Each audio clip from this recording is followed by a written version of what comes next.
It is 2025, y'all, and this is our moment to be financially responsible, literate, and focused on our plans financially. So, a lot of people on TikTok have been doing this thing called no spend or no buy. And sometimes they even call it low buy, where they only buy a couple things. It's a really great thing. Like, it's a really awesome thing that people are taking initiative to improve their finances, to improve their lifestyle. And yeah, we'll take a look at a few videos that people have posted, and maybe you guys will get inspiration to do these things, and I'll give my thoughts later on after. I'm participating in No Spend 2025, so here are the things that are going to be on my no spend list and how much money it's going to save me. If you don't know me, my name's Rachel and I have very poor financial habits, but 2025 is the year that I'm going to change that, so here are the things that I'm putting on my no spend list. First of all, hair highlighting. I spend about $150 every 2 months on getting my hair highlighted. By cutting this out, I'm going to save $900 for the year. As for haircuts, I'm going to attempt to do my haircuts at home. I'm sorry, I have to pause this because I noticed like her little Christmas tree in the back. I think that was from TikTok shop. So I can see why. Myself or my husband, because all the hairdresser does is a straight across cut. I have very thin, very fine hair. I feel like that's fine. Next, I've actually started doing that too. So I've never once stepped foot in the salon ever since one time in college. And then before that, I had like pixie cuts, so I would go to barber shops. But that was like pre-COVID. That was like when I was like literally a teenager. So ever since, I've just been cutting my own hair. I know it doesn't like come out even all the time because I try to do like layered cuts, but it works. Like, I'm not like bougie or anything. So whenever you're doing no spend or low buy, you kind of have to be content over things that aren't gonna look picture perfect, like, you know, what they show on social media, how celebrities look, influencers look. You're not gonna look like that. Like, you're gonna be like bootleg a little bit, but you're trying your best and you're financially good. So next, I'm not going to be getting my nails done. I was spending probably about $100 a month on getting my nails done, so cutting this out is going to save me $1,200 for the year. Next is Starbucks. I was spending anywhere from $10. Let's talk about nails too. The nails, like the trends that have been going on is like it becomes more elaborate and like more like crazy. Like I've been seeing these nail trends where they would make designs on each nail, and you know that each design like costs a certain amount. It's like on top of, you know, whatever you're getting. And if you get gel, if you get like certain like patterns, designs, whatever the case may be, and it adds up. And if you're doing your toes too, you're doing, you know, lips, wax, eyebrows, all these things, it just adds up and you end up spending like so much money. And not just that, I know girls are like, especially for girls, they do lashes, they do eyebrow lamination, and they make it even seem like doing like fillers, like lip fillers, Botox is considered maintenance. Like, girl, those things are unnecessary, unnatural, and we don't need it. You don't need that to breathe. You need that to survive. So you gotta cut it out. $20 a week on Starbucks. Cutting this out is going to save me anywhere from $520 to $1,040. Next is mugs and water bottles. I don't know. Wow. I'm thinking about that. Like, that's crazy. I never got into like being a coffee lover, coffee drinker, because coffee just makes me go very jittery and anxious. So I never got into that. But yeah, I notice a lot of girls, or a lot of people in general, just go into debt. They dig themselves into this rut where they have a habit. Like, this is literally a habit. Like, it's an addicted person getting a fix, like, every day.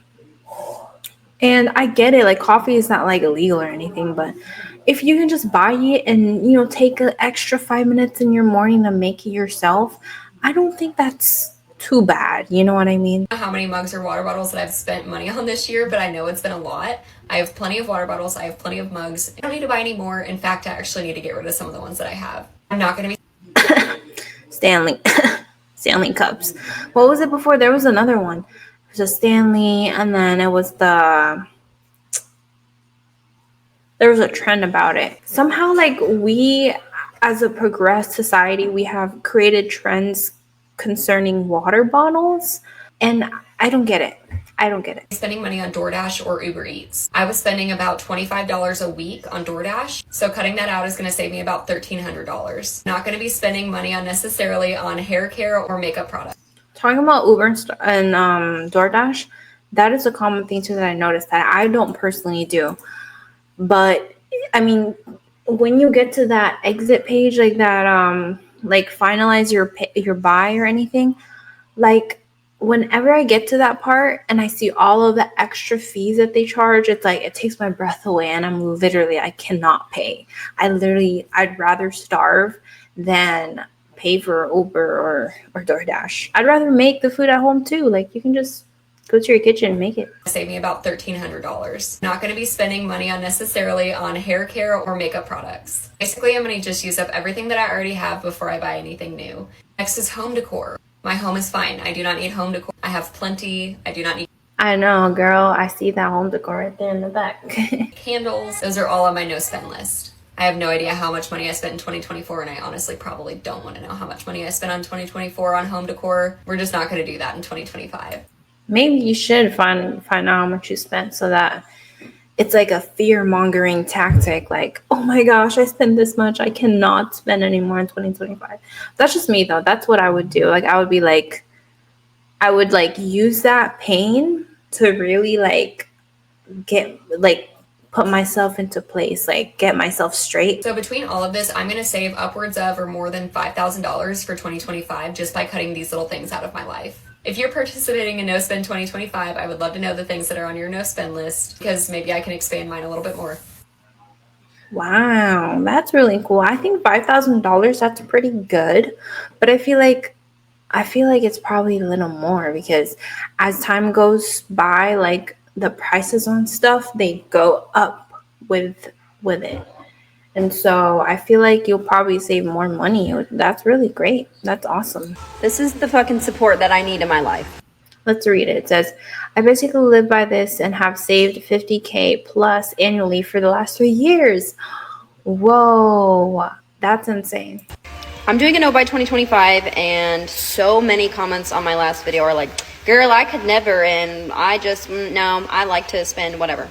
Cool. If this ain't for you then, and that's totally fine. But this, saving $50K a year for 3 years, this is what I need. This is the support that I need in my life right now. I have really big financial goals for the next couple of years, whatever. Like, I guess let's get into that. My goals for the next 3 years are going to be to pay off all of our debt, including our cars, and buy a house.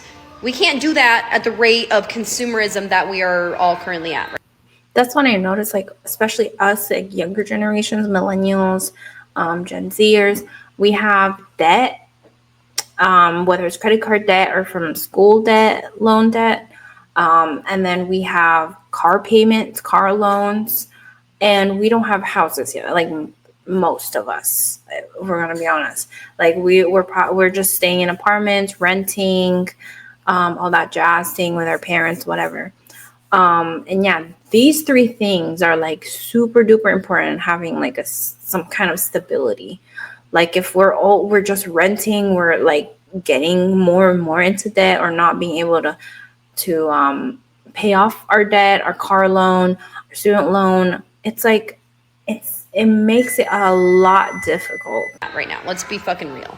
And so many people in my comments are like, I could never do this and blah, blah, blah. Then also at the same time, we're like, but I'm in so much debt. Like, then change something. Then fucking do something about it. Continuing with the same habits and not changing your habits is going to not get you anywhere. So people like to complain about things.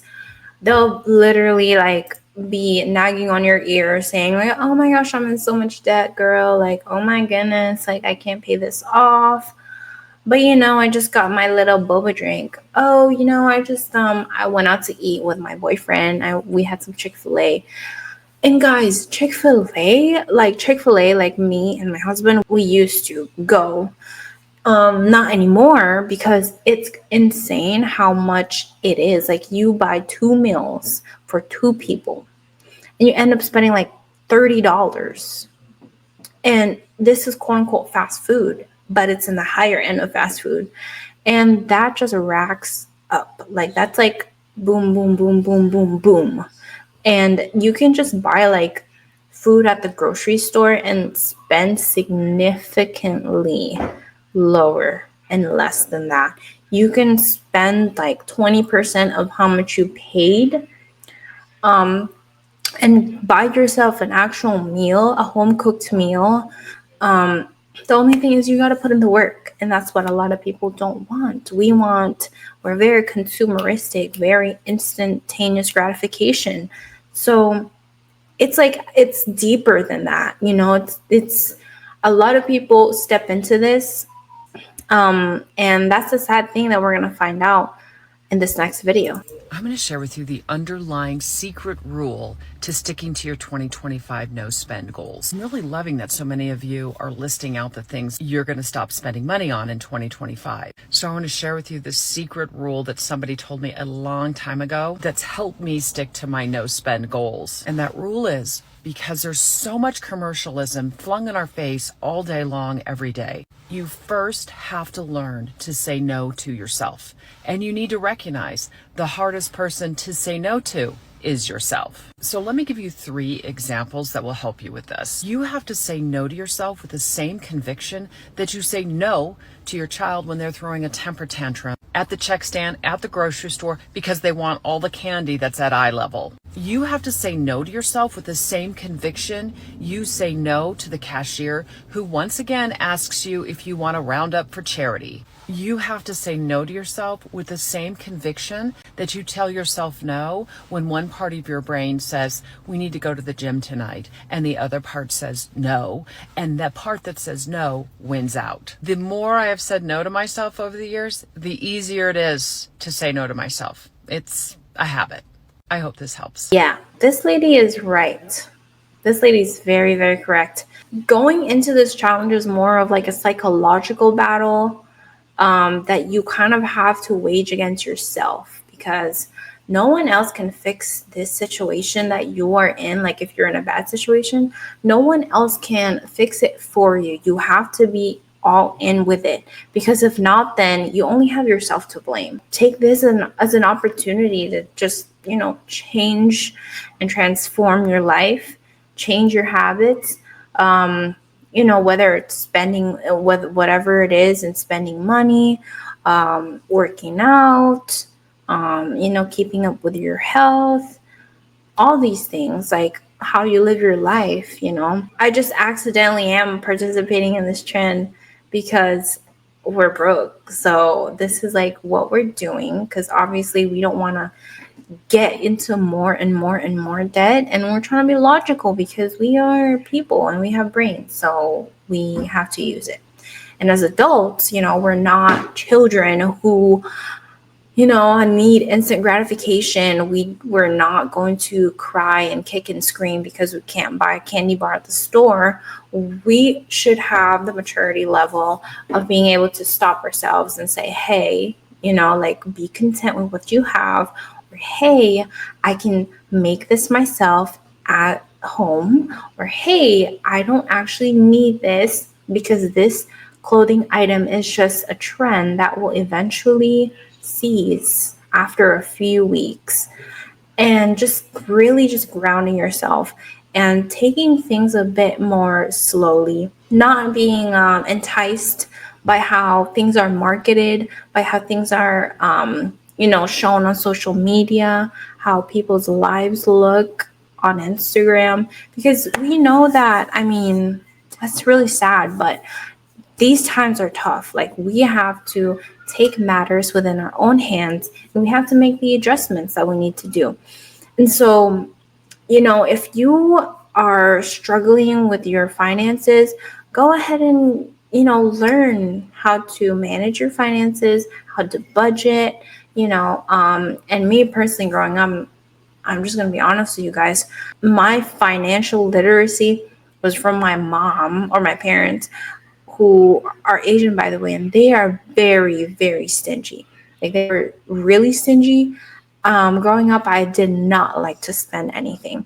But then part of being financially literate is learning that sometimes you do have to spend money to invest. And so it's not just about buying everything cheap, cheap, cheap, cheap, cheap, because those cheap little things could like eventually break over time, and then you had to keep buying and buying and buying, when instead you could have just invested in this really good quality thing, and then you wouldn't have to buy it for another 10 years, because that is just being wise with how you spend. Yeah, and a lot of people also say diversify your accounts, like where you put money into, whether it's your checking, savings, different accounts. Like if you are into like crypto or stock market. Me personally, I'm not really into that stuff, but I know my husband is, so I let him take care of that. And we have to make sure, though, that we have enough money that we budgeted to last us in like our current situation, and then also put some in there, as much as we can. And so, yeah, be intentional, be very mindful of how you navigate your finances. And, hopefully 2025 will be an awesome year. And don't forget, if like, let's say, fail this challenge, like one day you couldn't resist, and you bought like a very expensive thing. Like, I think people in the comments were talking about like Dyson wraps or something, like for hair. A lot of girls are looking into like the Dyson Air Wrap. And that is like hundreds of dollars. And just think about it, like, do you need it? It's a trend, and the brands really just boost up the price so that they can take as much money out of you as they can, because the product might not even be that good. But anyways, that's for a different day. I was just kind of rambling, but what do you guys think about this? Is this something that you want to participate into, or is it too much to go cold turkey? Let me know in the comments down below. My name is Elise. Thank you guys so much for watching. Don't forget to leave a like, comment, and share. And I will see you guys in the next video.